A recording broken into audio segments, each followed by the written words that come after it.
Assalamualaikum warahmatullahi wabarakatuh. Kembali lagi bersama saya Fitri Ramadona, presensi 15 dari semester 3 Agribisnis Hortikultura 1. Pada kesempatan kali ini saya akan melanjutkan analisis kelayakan usaha pada tugas video part 3 yaitu mengenai kriteria investasi. Nah, pada part 3 ini dibuat skenario 1 yaitu dalam kondisi yang normal. Sebelumnya, adapun beberapa hal yang perlu dicantumkan dalam tabel yaitu rincian satuan tahun atau kuantitas barang total selama 5 tahun, lalu persentase. Untuk persentase ini masuknya sebenarnya di video part keempat, tapi saya sudah membuatnya di sini. Pada rincian, kita berfokus pada pemasukan, pengeluaran, investasi, biaya variabel, material, biaya tetap, keuntungan, kriteria investasi, dan ada juga asumsinya di paling bawah. Sebelumnya, saya akan menjelaskan untuk asumsi usia bisnis yaitu ditetapkan selama 5 tahun berdasarkan umur ekonomis kendaraan operasional yaitu pickup yang digunakan dalam distribusi produk. Dalam standar akuntansi, kendaraan niaga kecil umumnya memiliki masa manfaat 4-6 tahun sebelum biaya perawatannya meningkat. Jadi, saya mengambil tengahnya yaitu selama 5 tahun. Karena rentang tersebut, periode 5 tahun dianggap sebagai horizon yang tepat dan realistis untuk menilai kelayakan usaha ini. Lalu selanjutnya adalah asumsi suku bunga atau discount rate, diskon faktor, yaitu saya menetapkan sebanyak 10% per tahunnya. Angka tersebut dari BI rate, yaitu ditetapkan kemarin terakhir sebesar 4,75% sebagai suku bunga acuan nasional, lalu ditambah dengan premi risiko bisnis sebesar 5% dan dibulatkan sebanyak 0,25% dan mendapatkan hasil akhir yaitu 10%. Selanjutnya masuk ke dalam tabel. Yang pertama yaitu membahas mengenai pemasukannya. Untuk hasil penjualan yaitu didapat dari jumlah panen yang dikalikan dengan harga panen. Jumlah panen dan harga panen kemarin sudah didapat dalam standar budidaya tanam, yang dimana sudah saling link. Jadi, di sini saya mengetikkan sama dengan sum, lalu mencari nantinya menarik dari jumlah panennya, lalu tinggal di enter sampai ke B1 lalu di enter, nanti akan menghasilkan seperti ini. Begitu pula dengan harga panennya juga melakukan hal yang sama.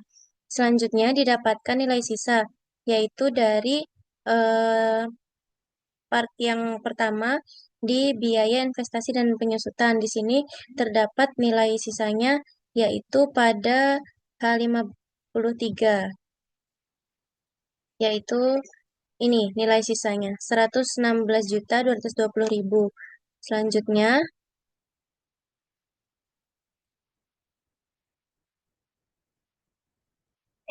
didapatkan pengeluaran per tahunnya, yaitu di sini saya eh, yang di sini pengeluaran kita perlu untuk menentukan atau mencari investasi dan biaya variabelnya.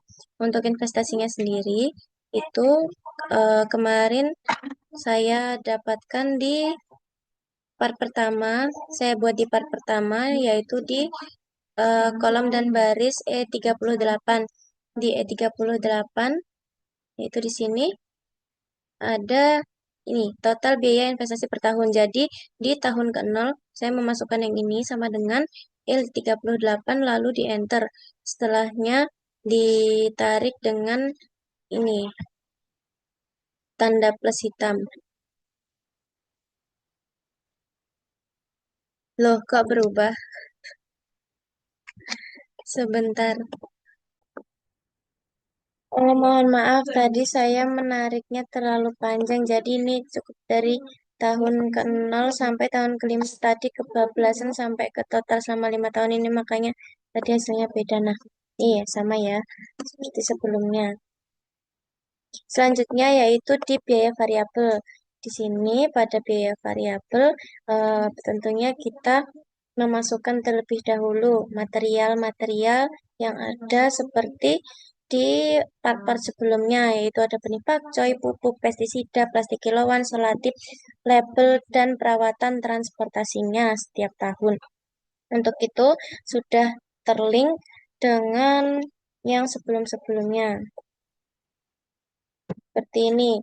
Ada di part standar budidaya tanam atau ada di part 2 pada B 1 BI 1 BI 26. Nah, di paling belakang ini BI 26 ada di sini. Benih Pak Joy. Nah, nantinya ini semua itu sudah terlink. Biaya variabel ini sudah terlink di kriteria investasi pada part ini, di part ketiga ini. Begitupun dengan judul-judulnya mulai dari sini sampai tahun kelima ini sudah saya linkkan. Ini tinggal ditarik nanti ini ditinggal sama dengan yang di sini, lalu ditarik ke bawah, setelah itu ditarik ke samping seperti biasanya. Oh ya, kelewatan. Ini mundur. Nah, seperti itu. Selanjutnya adalah biaya tetap. Biaya tetap ini didapatkan dari kita mencantumkan lagi gaji karyawan, listrik, administrasi, dan penyusutan per tahunnya. Didapatkan dari standar budidaya tanam.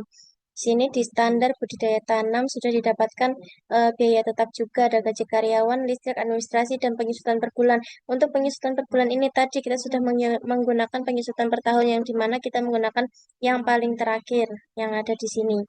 Seperti itu. Seperti ini. Ini sudah seperti di part sebelumnya, sudah terlink gitu. Sudah terlink satu sama lain. Selanjutnya yaitu adalah sebelumnya itu didapat biaya tetap ini dari penjumlahan semuanya yang di bawahnya ini. Sama seperti di part kedua kemarin. Lalu setelah itu di sini ada keuntungan. Yang dimana keuntungan kita bisa dapatkan dari, kita scroll ke atas, keuntungan bisa didapatkan dari pemasukan yang dikurangi dengan pengeluaran. Kita cantumkan di tahun ke-0, lalu setelahnya bisa kita tarik hingga tahun kelima. Setelah itu ada kriteria investasi. Kriteria investasi di sini kita dapatkan ada DF. DF ini atau diskon faktor dengan asumsi diskon rate yang seperti tadi sudah saya jelaskan di awal, yaitu menggunakan 10%. Sudah saya jelaskan asumsi dari diskon faktornya. Lalu di diskon faktor ini kita bisa memasukkan di tahun ke-0 hingga tahun kelima dengan merumuskan 1/1 plus diskon faktor di kurung tutup lalu dipangkatkan dengan tahun keberapanya. Ini tahun ke-0. Kenapa harus pakai tanda seperti dolar-dolar ini? Ini yaitu gunanya untuk mengunci daripada si diskon faktornya yaitu 10% agar nanti saat ditarik ke belakang tidak berpindah ke sebelah-sebelahnya. Seperti itu. Untuk tanda panah ke atas ini artinya adalah pangkat. Pangkat 0. Selanjutnya kalau di sini adalah pangkatnya F5 atau pangkatnya 1. Begitupun seterusnya hingga pangkat 5. Di sini dapat kita lihat tidak berubah di C32-nya karena sudah dikunci dengan logo seperti dolar. Lalu setelah itu ada PV penerimaan. Di PV penerimaan ini bisa kita dapatkan dari mengalihkan diskon faktor dengan ini pendapatan atau pemasukan. Jadi pemasukan dikalikan dengan diskon faktor, maka akan menghasilkan seperti ini. Begitupun hingga tahun kelima. Nah, untuk PV biaya ini tuh juga didapatkan dari pengalian diskon faktor dengan pengeluaran. Seperti yang bisa kita lihat seperti ini. pengeluaran dikalikan dengan diskon faktor, lalu ditarik ke belakang lagi seperti yang sebelumnya. Begitu pula dengan PV keuntungan. PV keuntungan ini kita kalikan keuntungannya dengan diskon faktornya. Bisa kita lihat seperti ini hingga tahun ke-5. Lalu ada net present value atau NPV. NPV ini bisa kita dapatkan dengan menjumlahkan PV keuntungan. Seperti itu. Jadi, selama 5 tahun, keuntungan yang diperoleh adalah sebanyak Rp222.809.547. Selanjutnya adalah gross BC. Untuk gross BC sendiri, menggunakan rumus yaitu total PV biaya yang dibagi dengan total PV keuntungan, maka akan menghasilkan 2.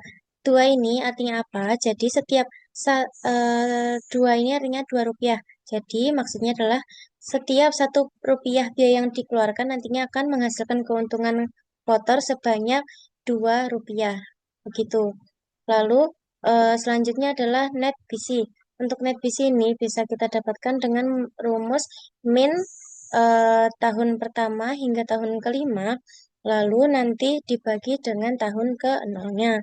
Lalu didapatkan yaitu hasilnya 3 rupiah. Yang dimana artinya setiap Rp1 biaya yang dikeluarkan akan menghasilkan keuntungan bersih sebanyak Rp3. Nah, untuk selanjutnya yaitu adalah IRR. Untuk menentukan IRR, di sini sudah ada rumus Excel-nya langsung, yaitu kita hanya tinggal mengetikkan IRR, lalu menunjukkan eh, pada ini keuntungannya dari tahun ke-0 hingga tahun ke-5. Jadi IRR kurung keuntungan tahun ke-0 hingga tahun ke-5. Lalu akan didapatkan 62%. Selanjutnya adalah BEP unit. Break even point unit. Jadi berapa banyak jumlah dari produk yang harus dikeluarkan untuk mencapai titik impasnya, titik imbangnya, yaitu bisa didapatkan dengan rumus ini. Yang pertama ada F23. Bisa kita lihat F23 sendiri adalah biaya tetap.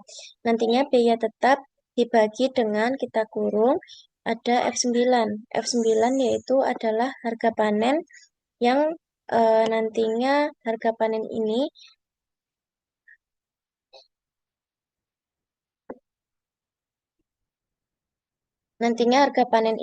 dikurangi, ditutup kurung lagi, F14 dibagi F8. Di sini bisa kita lihat F14 yaitu biaya variabel dibagi dengan jumlah panennya. Lalu bisa kita dapatkan nanti break even point unitnya. Begitupun dengan BEP penerimaan. Di sini kita juga melakukan hal yang sama, yaitu dengan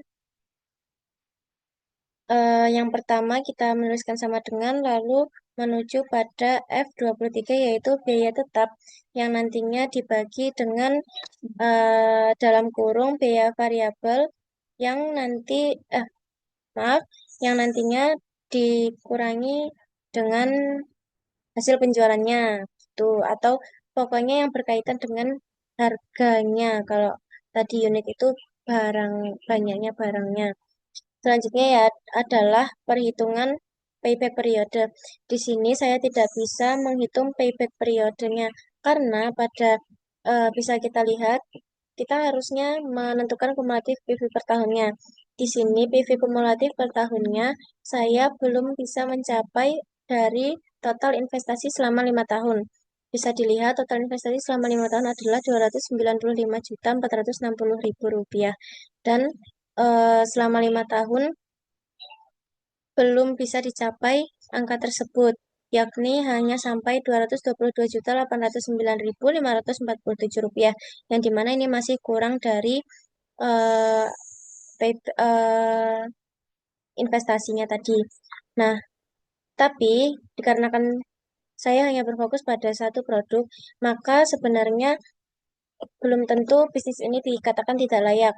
Karena investasi tadi tidak hanya digunakan dalam produk saya, namun dalam harga-harganya dari part 1 sudah saya cantumkan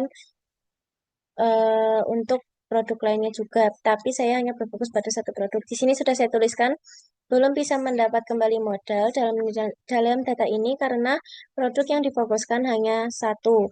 Namun, biaya investasinya bisa digunakan untuk lebih dari satu produk.